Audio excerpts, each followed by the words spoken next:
Atau kita zikir nih supaya kita teringat Allah, hudur.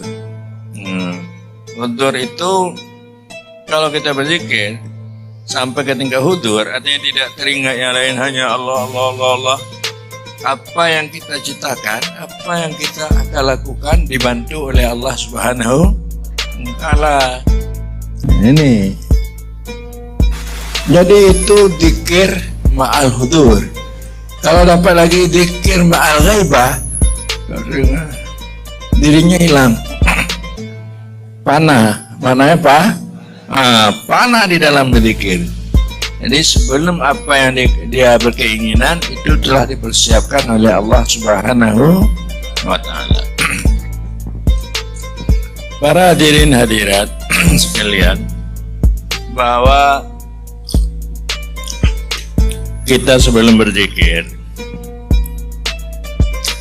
zikir ini adalah untuk menerbangkan kemauan kita supaya kita sampai kepada Allah Subhanahu wa Ta'ala. Menerbangkan kemauan kita, kasat kita, kemauan kita untuk kita sampai kepada Allah Subhanahu wa Ta'ala, sampai kepada hadiratnya Allah. Jadi hadiratnya ini ada terbagi dua. Pertama, kita sampai kepada hadirat wahidiyah. Pada waktu itu hilang alam. Hilang alam. Tajalli sifat Allah. Kita kembali kepada asal, kepada a'yan sabita. Maknanya, pada sebelum kita diciptakan oleh Allah, kita ada di dalam ilmunya Allah. Jadi kita belum berwujud seperti ini. Kemudian cahaya itu, zikir itu berzikir lagi.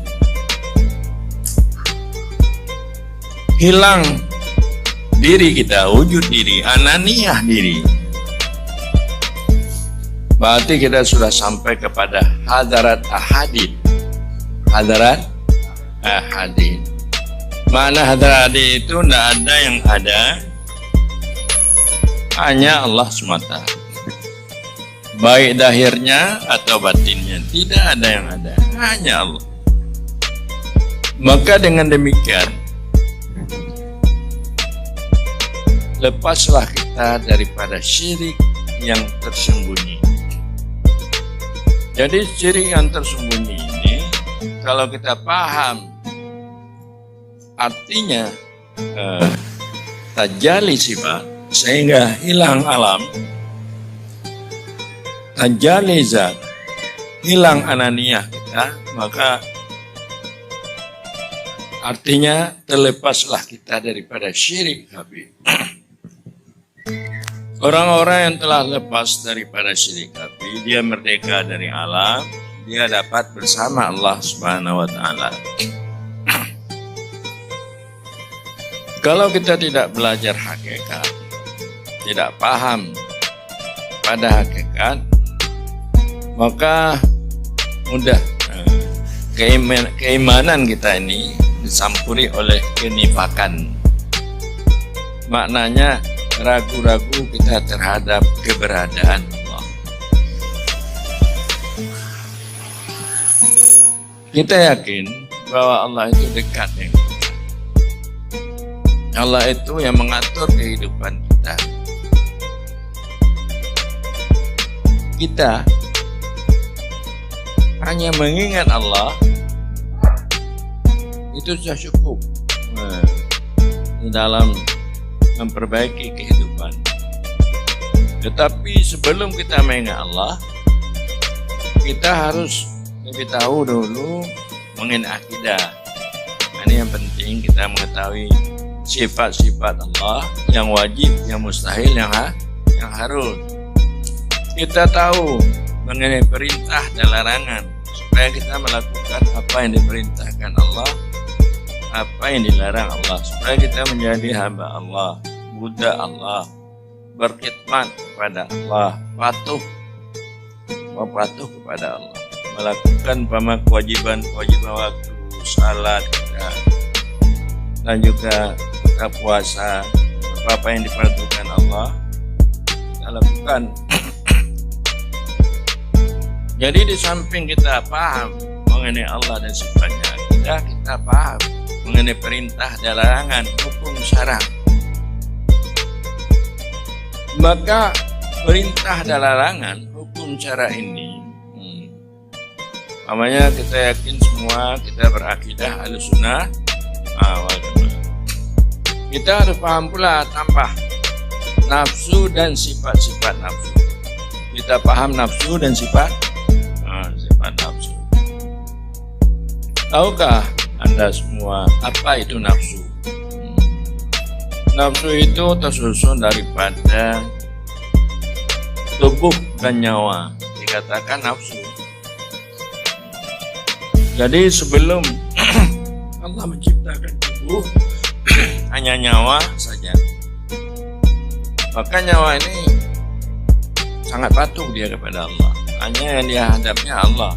Tapi waktu telah diciptakan tubuh, masuk tubuh kepada nyawa kita pada tubuh kita, maka dia lupa kepada Allah.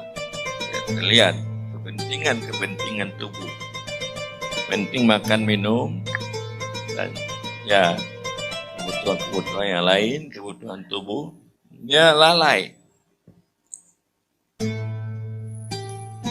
Makanya nafsu ini kita kembalikan kepada Allah Subhanahu wa Ta'ala dengan ingatan kita, dengan kemauan kita, dengan zikir kita. Lalu untuk mendapatkan nafsu ini bisa bersih, kalau bisa kita kembalikan nafsu kita ini kepada Allah, atau akidah itu kita letakkan pada nafsu kita, agar nafsu kita ini bisa bersifat dengan nafsu mutmainnah. Jadi akidah Ahlussunnah ya, dengan nafsu, maknanya tubuh dan nyawa kita ini kita kawinkan dengan akidah, maka nafsu, sifat nafsu ini berubah ya. Tidak lagi dia bernafsu amarah. Jadi untuk mengawinkan ini dengan apa? Yaitu dengan zikir. Jadi akidah ini kita kawinkan dengan nafsu kita dengan zikir, supaya nafsu ini berubah sifatnya. Tidak lagi dia bersifat amarah, tapi bersifat naik pada lawamah, mulhamah, dan mutmainnah. Pada nafsu mutmainnah inilah kita bisa berakhlak bagus. Pada nafsu mutmainnah inilah kita dapat melakukan perintah dengan mudah dan menjauhi larangan tidak dengan sulit. Karena nafsu kita ini telah dapat cahaya keimanan kita, akidah kita, sehingga dia tidak lagi dapat melakukan kehendak-kehendak daripada nafsu itu sendiri yang dimaksud hawa. Jadi nafsu yang telah selamat daripada hawa, maka itu dikatakan nafsu mutmainnah.